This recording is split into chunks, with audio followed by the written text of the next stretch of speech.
안녕하세요. 우선입니다. 또 오래간만에 뵙게 됐습니다. 지난번 마지막 영상에 이 근처에서 좀 잡소리가 들어가서 영상이 중간에 끊겼는데 바로 계속해서 말씀을 드리도록 하겠습니다. 자, 지난번에 이제 말씀드렸던 것처럼 냉장고에 대해서 얘기하다가 말이 끊어졌어요. 저 같은 경우에는 냉장고에 대한 중요성을 굉장히 많이 알고 있기 때문에 여러분이 장거리를 뛰다가 냉장고가 망가지게 되면은 이 먹고 사는 일에 큰 지장이 가게 되겠죠. 그래서 저는 냉장고를 한 대가 아니고 두 대를 운영을 하고 있습니다. 하나는 7A짜리를 소모를 하죠. 약 한 80W 정도의 47L짜리를 쓰고 있습니다. 그래서 뒤쪽 침상 쪽에다가 이렇게 깊이 묻어두고 있고, 하나는 이제 약 한 3A 정도, 한 35W 정도 내지 40W 정도를 먹는 14L짜리의 또 작은 냉장고를 운전석과 조수석 사이에 콘솔 있는 부분에다가 박아놓고서 두 대를 사용하고 있습니다. 큰 녀석은 주로 이제 냉동고로 사용을 하고 있어요.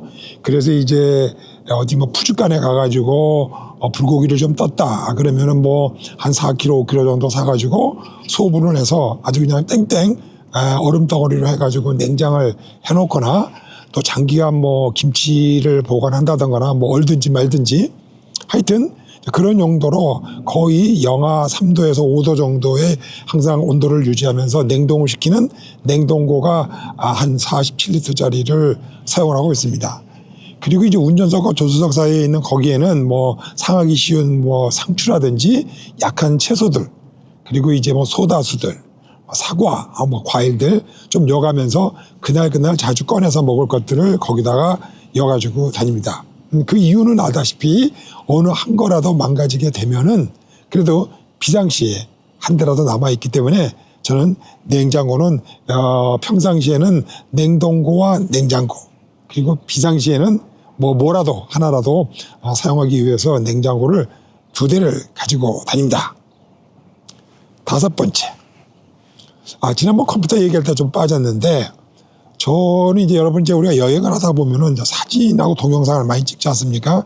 일반 여행객은 좀 괜찮지만은 장거리 여행을 하게 되면은 예를 들어서 일주일에 한 5일 정도는 여행을 하고 이틀은 쉰다 쳐요. 그러면은 제 경험으로는 하루에 사진을 적게 찍으면 150장, 그리고 좀 찍으면은 200에서 200장을 넘어가는 경우가 있어요. 사진만.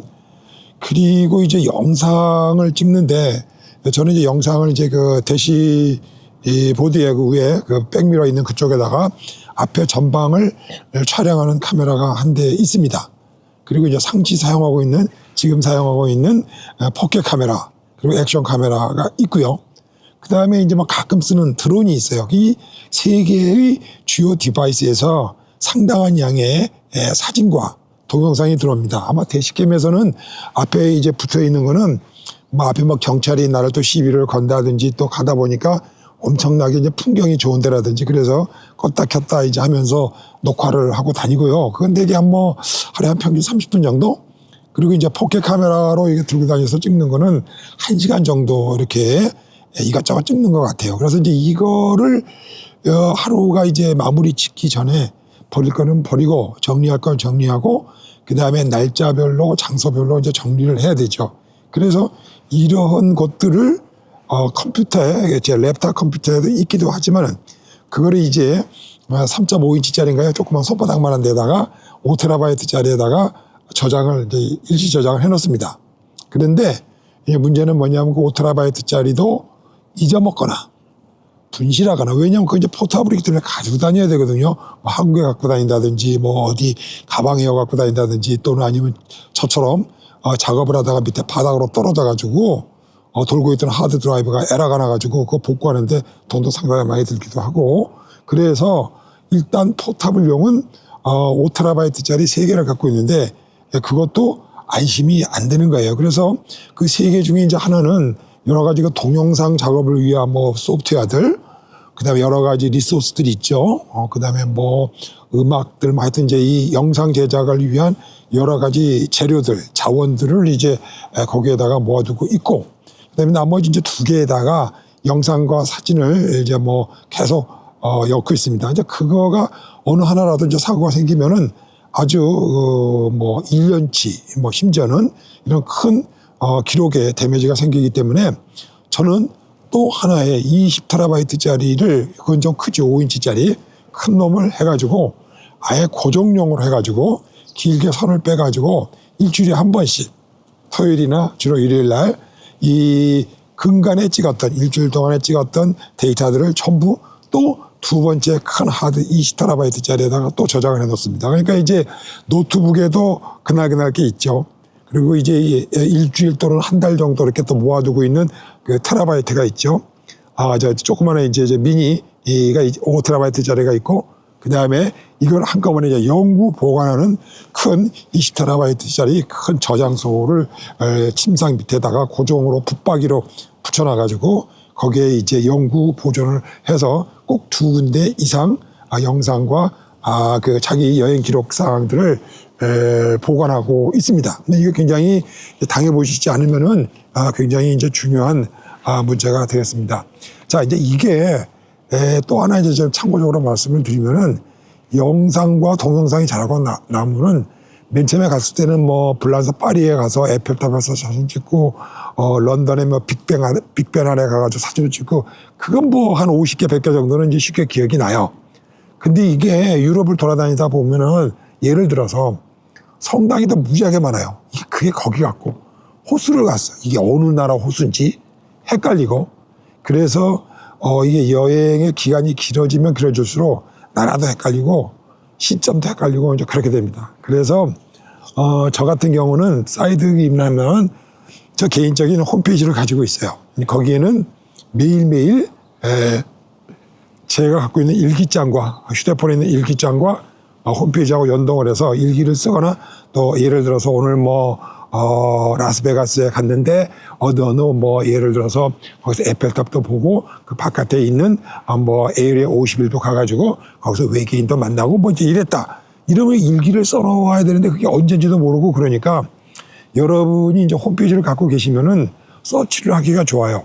뭐 예를 들어서 에이리아 51번 뭐 외계인 딱 치면은 그게 몇 년 몇 월 몇 시에 어느 그 지방을 통과하고 라스베가스에서 몇 마일에 있고 그때 이제 날짜와 시간을 알게 되면은 우리가 그때 찍어놨던 그 그룹 사진들, 그 그룹의 영상들을 하드디스크에서 찾아내는데 아주 유용하죠. 그래서 여러분들이 이제 장기적으로 해외여행을 간다. 그러면 단순하게 휴대폰에 모아둘 생각한 것은 절대 노. 잊어먹으면 다 끝나는 거예요. 컴퓨터 하드디스크 믿지 마세요. 언제든지 더 깨질 수 있습니다. 그래서 이와 같이 영구 여러분들의 여행 자료를 안전하게 1차, 2차, 3차까지 보관할 수 있는 어떤 그런 하드디스크 장치를 외장 하드들을 한번 잘 생각해 보시기를 추천드립니다. 자, 그리고 6번째로 좀 웃기는 얘기지만 이제 물통에 관한 얘기를 좀 드리고 싶어요. 자, 우리가 이제 물을 그러면 물 안 갖고 다니는 차가 없죠. 그래서 여러분 보면은 청수통이다, 뭐 오수통이다 이렇게 얘기를 하는데 저 같은 경우는 이제 물통 3개를 추천해요. 자, 첫 번째 이제 물통은 뭐냐? 우리가 이제 쉽게 말하는 청수통, 오수통 개념이야. 그러니까 이제 보통 사람들은 이제 물통을 하나를 여잖아요. 좀 큰 뭐 밴을 갖고 다니시는 분들은 뭐 외부에서 차 외부에서 물을 넣기도 하고 그렇습니다만은 저는 이제 우리가 소위 말하는 청수통을 2개를 갖고 있어요. 하나는 5갤런짜리 그리고 하나는 3갤런짜리 해서 2개를 세퍼레이트 분리를 해가지고 8갤런을 갖고 다닙니다. 자, 그래서 물을 공급할 때는 제 차가 작기 때문에 3갤런짜리는 이제 핸들이 붙어 있어요. 그래서 그걸 가지고 가서 물을 길러다가 5갤런짜리 고정 탱크에다가 먼저 가득 이제 필업을 하고 나머지 3갤런을 받아가지고 8갤런을 채웁니다. 자, 그게 이제 보통 하는 거고 저는 이제 먹는 물에 대해서는 1갤런은 대개 한 3.6리터, 7리터 정도 되니까 그냥 4리터라 치고 하루에 한 7, 8리터 정도의 물을 별도로 가서 받아와요. 왜 그러냐면 우리가 보통 이제 미국이나 선진국 같은 데에 가게 되면은 그렇게 그 페트병에 들어있는 물병을 사게 되잖아요. 근데 이렇게 한 병을 파는 게 아니란 말이죠. 이렇게 박스채로 해가지고 뭐 24병, 30병을 팔고 그걸 차에다 놔두면은 굉장히 그 자리도 차지하고 돈도 아깝고 그거 뭐 이거 무거운 거를 일로 끌고 절로 깔고 또 쓰레기도 많이 나오고 그래서 상당히 좀 거치장스러워요. 그래서 저는 1갤런짜리 그 컨테이너를 두 개를 사가지고 그거를 이제 딸랑딸랑 들고 지나가다가 물이 떨어지면은 식당이나 도서관이나 주유소나 아니면 컨비니언스 스토어나 이런 데 가서 그냥 물 좀 먹을 거 달라. 그러면은 거의 대부분 열에 9 정도는 물을 구할 수가 있고요. 먹는 물만 조금이니까. 그리고 깨끗한 물, 그 동네에서 깨끗한 물을 필터가 되어 있는 물들을 쉽게 큰 돈 안 들이고 구할 수가 있습니다. 그래서 저는 따로 먹는 물, 마시는 물은 따로 플라스틱 컨테이너 2개를 이용을 해서 저장을 해서 갖고 다녀서 그때마다 필요할 때마다 적정한 장소에서 얻어 갖고 다니고 그렇습니다. 그 이유는 이제 왜 그러느냐면 주요 이유는 여러분이 이 차 속에다가 집어있는 그 청수통, 오수통은 특별히 청수통에서 이제 모터를 이용해서 물이 빠져나오지 않습니까? 그게 이제 6개월이 지나고 1년이 지나고 그러면 청수통에다 아무리 깨끗한 물을 넣어도 그 배관에 끈적끈적한 그 이끼 같은 게 끼게 마련입니다. 그래서 나중에 여러분들이 이 캠핑카를 분해를 해가지고 그 지나가는 플라스틱 그 PVC 파이프라인이나 한번 거기다가 새끼손가락을 넣어보시면은 그 안에가 얼마나 미끄덩미끄덩한지 여러분들이 아실 수가 있어요. 우리가 그 탭 워러죠. 그 수돗물을 틀면 사실 수돗물을 여과장에서 아무리 해도 오는 중간 가운데 파이프에서 녹이 들어온다든지 그런 거를 우리가 기대하지 않을 수가 없듯이 이 PVC 안에서도 여기 그 적체물이 생겨가지고 최소한 1년에 한 번 정도는 전부 그 배수관들을 분해를 하셔가지고 식초하고 식초 50%, 물 50%를 섞어가지고 그걸로 모터 펌프로 서큘레이션 해가지고 그 끈적끈적한 그런 불순물들을 파이프에서 제거를 해야 됩니다. 그래서 아까 말씀드린 대로 저는 그 플라스틱 컨테이너를 2개 갖고 다니면 청소하기도 쉽고 또 물도 쉽게 구할 수가 있고 저렴하게 거의 공짜로 얻을 수가 있고 또 그 물은 제가 마시거나 그리고 밥을 할 때, 쌀을 안칠 때 쓰는 물로 사용하고 있습니다. 그 나머지 이제 청수통에 있는 물들은 채소를 씻는다든지 설거지를 좀 한다든지 그런데 또 샤워를 한다든지 사용하고 있습니다. 자, 이제 여러분 이제 다니시면은 한국 개념으로 물 생각이 그렇게 어렵지 않을 수가 있을 것 같아요. 미국에서 물 구하는 건 아무나 쉽게 구해요. 근데 한국에는 이렇게 공공 화장실이나 이런 데서 얼마 물도둑이라고 그런다는 것 같아요. 그런 개념은 좀 나라마다 다르고 그러지만은 문제가 이제 어디냐면 그 아까운 물들이 왜냐하면 사막 지역에 가게 되면 거의 며칠 동안 좋은 물을 구할 수가 없는 경우가 상당히 많아요. 자, 그런데 거기에 덥다고 그 아까운 물을 샤워를 하기가 좀 뭐하죠. 그래서 저는 이제 뭐냐면은 그 샤워백 5갤런짜리 약 한 19리터, 한 20리터짜리 백을 가지고 가가지고 그거는 비상시에 사용을 해요. 그래서 이제 지나가다가 개천이 보인다. 그러면 다리 밑이나 또 나무 숲이 있거나 덤불이 있으면은 그거를 이제 강에서 물을 받아가지고 왜냐하면 제가 한번 강에서 멱을 감다가 휴대폰을 여기다 끼고 있다가 그냥 휴대폰이 빠져버리고 또 그거 잡겠다고 했다가 아주 물속으로 꼬꾸라진 적이 있어요. 그래서 그다음부터는 이제 샤워통을 딱 봐가지고 사람이 오고 그러면은 샤워통에다가 강물을 받아가지고 나무에다 걸어놓고 숲속에서 간이 샤워를 좀 하고 그렇습니다. 다리 밑이라든지 좀 익숙한 데서 없는 것보다 나아요. 그래서 이와 같이 차에 있는 아까운 물을 쓰는 것보다 목욕 정도, 샤워 정도 하는 거고, 바닷가 가가지고 모래 잔뜩 묻었는데, 이제 그런 거 물 떠다가 구탱해서 이제 씻고 닦고 하는 간이로 썼는데도 물통이 하나 더 필요하고 그렇습니다. 그래서 저는 이제 결과적으로 용도에 따라서 3가지의 물통을 가지고 다니시니까 여러분들이 이제 한번 참조하시면 좋을 것 같네요. 자, 그리고 이제, 가스통에 대해서 한번 좀 말씀드릴 것 같아요. 우리가 이제 보통 보면은 인덕션이라 그러나요? 인덕션이라는 게 이제 인덕션 하는 거 아니에요. 그죠? 이렇게 유도 방식으로 이제 데우는 거라 저는 그 인덕션은 1kW짜리 쓰기에는 조금 연량이 약하고 한 1.5나 2kW 쓰면은 이제 그 배터리나 배선들이 전부 달라져야 돼요.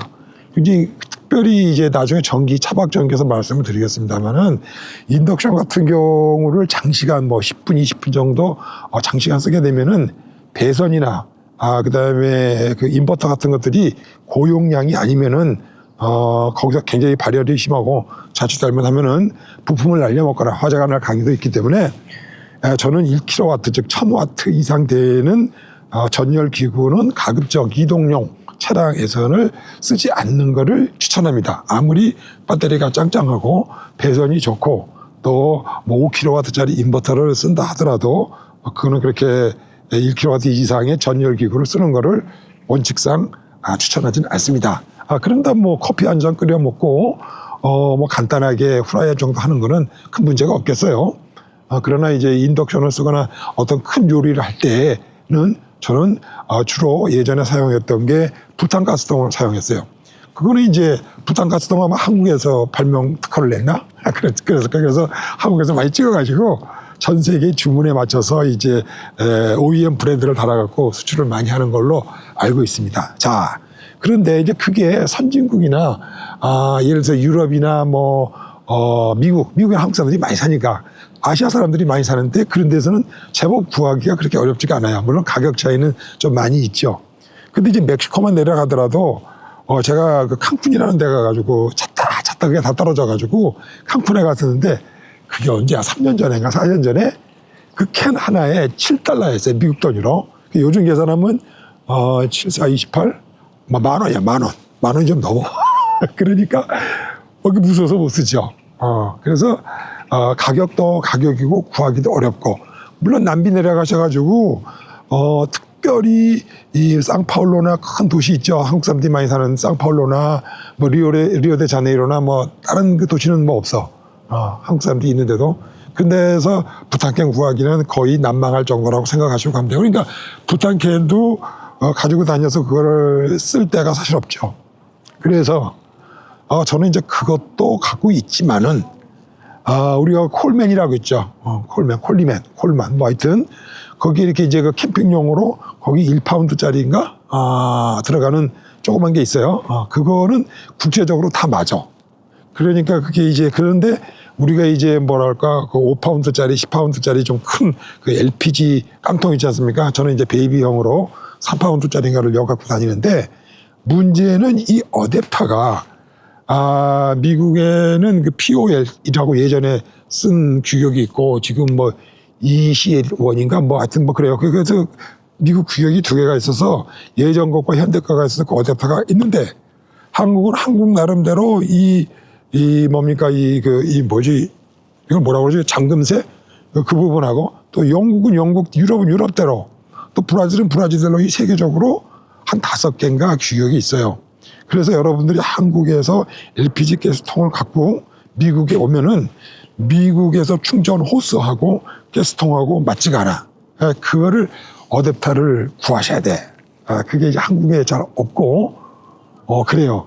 그래서 이제 그거 대신에 이제 콜맨 1파운드짜리를 갖고 다니시면은 그거는 이제 아까 우리나라처럼 그 이제 1파운드짜리 캔처럼 세계 여러 개 큰 도시에서는 좀 구하기가 쉽지 않겠나. 그래서 가스가 우리가 불맛을 땡기기 위하고 버너를 쓰기 위한 그런 그 가스들 공급이 원활치가 않다. 그래서 일단 전기에 의존하는 것도 좋지만은 1차적으로 부탄가스, 2차적으로 콜맨 통, 그다음에 3차적으로 LPG 통들을 가지고 다녀서 로컬에서 그거를 구하실 수 있으면은 여러분들이 이 큰 여행, 장기 여행을 다니시는데 큰 문제가 없지 않겠나 이런 생각이 듭니다.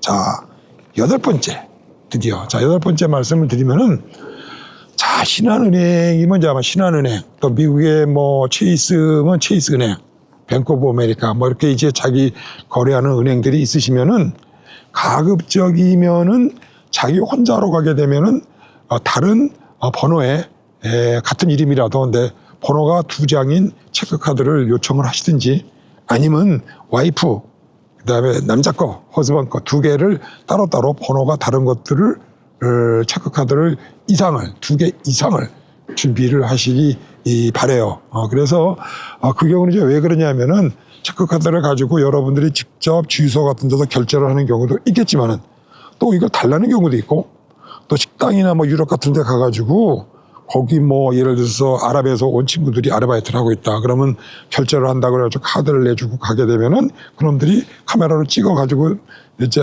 정보를 찍은 다음에 스캐밍을 해요. 뭐 주유소든지 그런 경우들이 상당히 많이 있기 때문에 만에 하나 혹시 그런 사고가 생기게 되면은 즉시 체크카드를 캔슬을 시키시고 그다음에 남은 거를 가지고 그리고 이제 보강된 카드가 메일로 날라올 때까지 기다릴 때 쓰셔야 되니까 반드시 체크카드는 사고에 대비해서 2장 이상은 갖고 다니셔야 돼요. 겸사겸사 또 말씀을 드리면 저 같은 경우는 차 바깥에 나갈 때에는 현금만 가지고 나가요. 그리고 차를 끌고 주유를 할 때는 꼭 주유를 하고 체크카드를 차 안에다 놔둡니다. 그래서 어디 놀러 갈 때는 현금밖에는 가지고 다니지 않아요. 그리고 현금도 예를 들어서 미국 달러 20달러만 가지고 양발 속에다 넣고 그 다음에 양발 바깥에서 밴드를 해서 돈이 빠져나가지 않게 그렇게 합니다. 그래서 뭐 허리춤에 맬 수도 있고 건방스럽게 지갑을 여가지고 주머니에다 연다든지 건방스럽게 조그만한 토트백에다 여가지고 달랑달랑 메고 다니다든지 그럴 경우는 사고 날 확률이 매우 높습니다.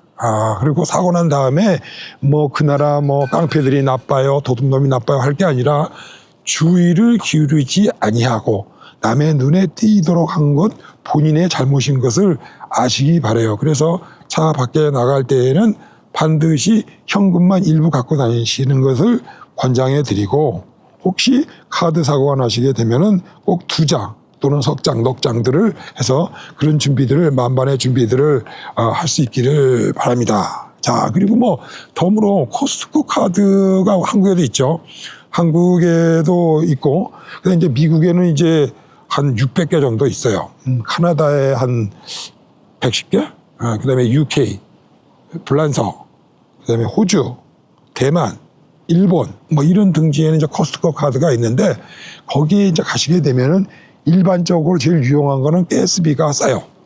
가스비가 현저하게 싸죠. 그러니까 뭐 여러 군데 가스를 싼 데를 찾으러 다니시는 것보다 코스트코를 가시게 되면은 일반적으로 훨씬 저렴하게 살 수 있다는 안심감이 있고 그건 잘 모르겠어요. 한국에 내가 코스트코 카드가 있는데 어디 있는지 차가 없어서 못 다녀봤는데 미국하고 카나다, 멕시코는 예를 들어서 닭값이 미국에서 $5다.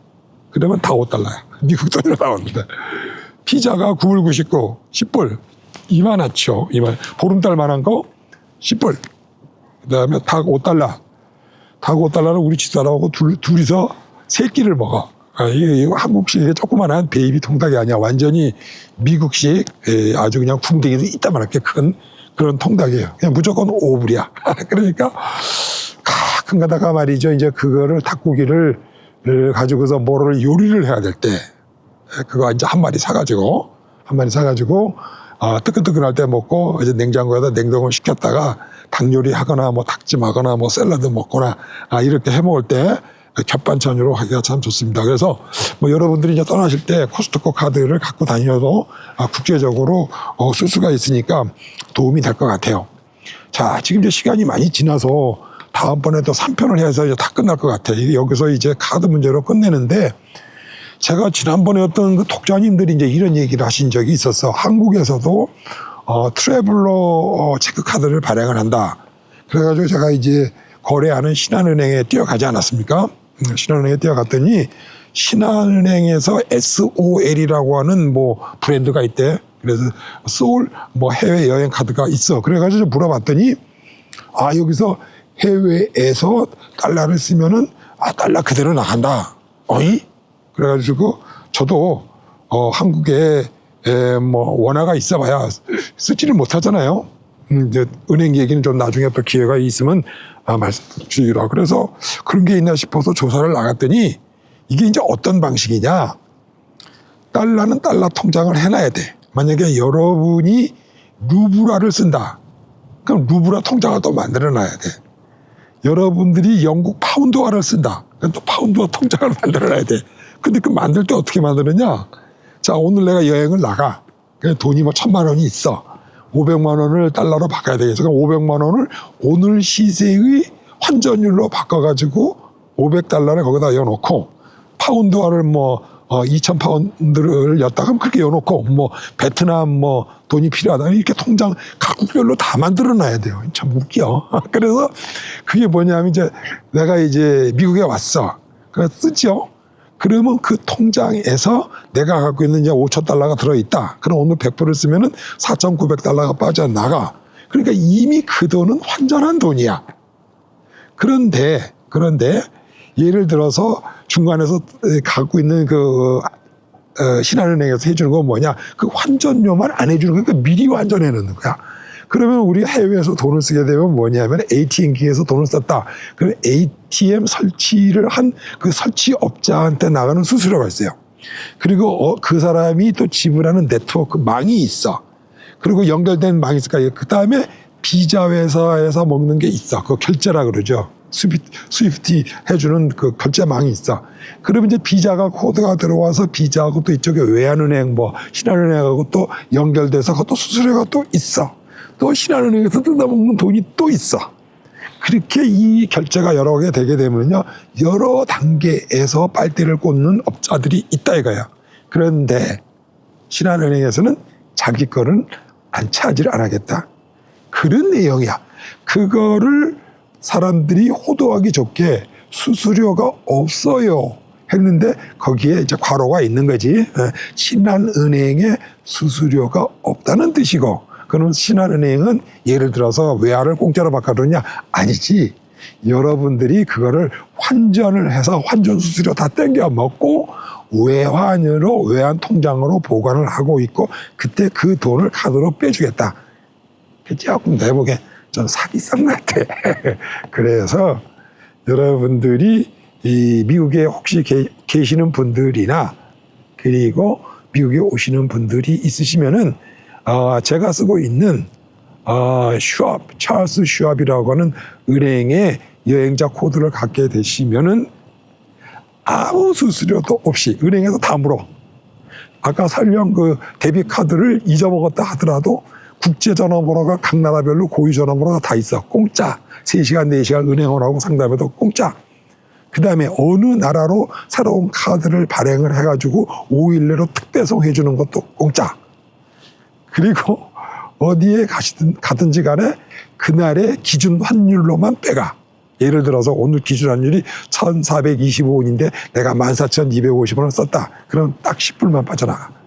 그러니까 아무 수수료 걱정이 없어요. 그럼 나머지 모든 수수료는 은행에서 다 지불을 해주고 있는 꽤 괜찮은 카드니까 여러분들이 미국에 오시면은 찰스 슈왑 카드에 돈을 이전을 하셔가지고 그 지금 이제 뭐 거래를 안 하고 있는 뭐 러시아라든지 이란이라든지 이제 미국하고 배척지간에 있는 즉 스위프트라 그러죠. 국제 결제 은행망에서 제외된 보복을 당하고 있는 나라 외에서는 비자와 마스터카드를 사용할 수 있습니다.